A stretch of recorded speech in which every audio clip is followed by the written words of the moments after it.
জুলাইয়ের গল্প বলবো বন্ধু, জুলাইকে কেউ পারবে না নিতে একা।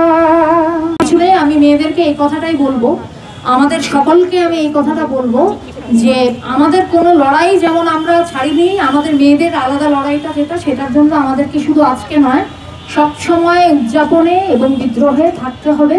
জুলাই কিংবা ৭১ কিংবা এই লড়াই এটা সব সময় চলবে।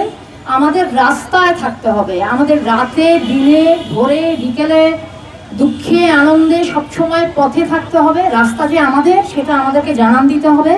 আর এই সুযোগে এটা বলবো, বিশেষ করে আমাদের এখানে প্ল্যাকার্ড আছে আমরা নিয়ে এসেছি, সেটা হচ্ছে বম মেয়েরা, বম জাতিগোষ্ঠীর মেয়েরা জেলখানায় আটকে আছে। আমরা বাঙালিরা প্রায়শই একেবারে বিচ্ছিন্নভাবে প্রতিবাদ জানাই, বিচ্ছিন্নভাবে একা একা, নারীরা তো কেউ একা নয়, পুরো বাংলাদেশের সকলেই নারী, তাদের মুক্তি দাবি করি এবং মনে করি যে সমতল থেকেও সেই দাবি ওঠা উচিত সকলের পক্ষ থেকে। আর আমার সবচেয়ে বড় সংহতি, আমি আমার কি বলবো, আমার কমরেডদের সবার প্রতি আমি 4 লাইন গান শোনাতে চাই আপনাদের। সেটাই আসলে এত কথা না বলে সেটুকুই আমার কাজ। আমি জুলাইয়ের গল্প বলবো বন্ধু, জুলাইকে কেউ পারবে না নিতে একা।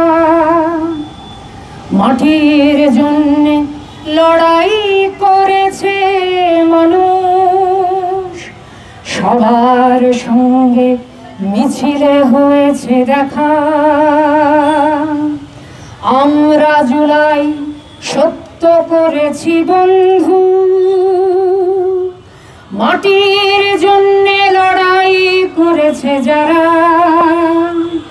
নিজের জন্য নিজেই যদি না লড়ি,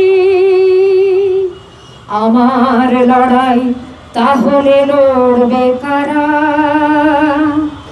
জুলাই ভিজেছে আমার মেয়ের রক্তে, স্লোগান দিয়েই নাইমা মরেছে ঘরে। স্বর্গের ছাদে খেলা করে রিয়াগো, নাফিসার কথা কারো কি মনে পড়ে? জুলাই ভিজেছে আমার মেয়ের রক্তে, স্লোগান দিয়েই নাইমা মরেছে ঘরে। স্বর্গের ছাদে খেলা করে রিয়াগো, নাফিসার কথা কারোর কি মনে পড়ে? আমরা জুলাইয়ে ফিরে ফিরে যাব বন্ধু, তাছাড়া লড়াই কখনো হয় না শেষ।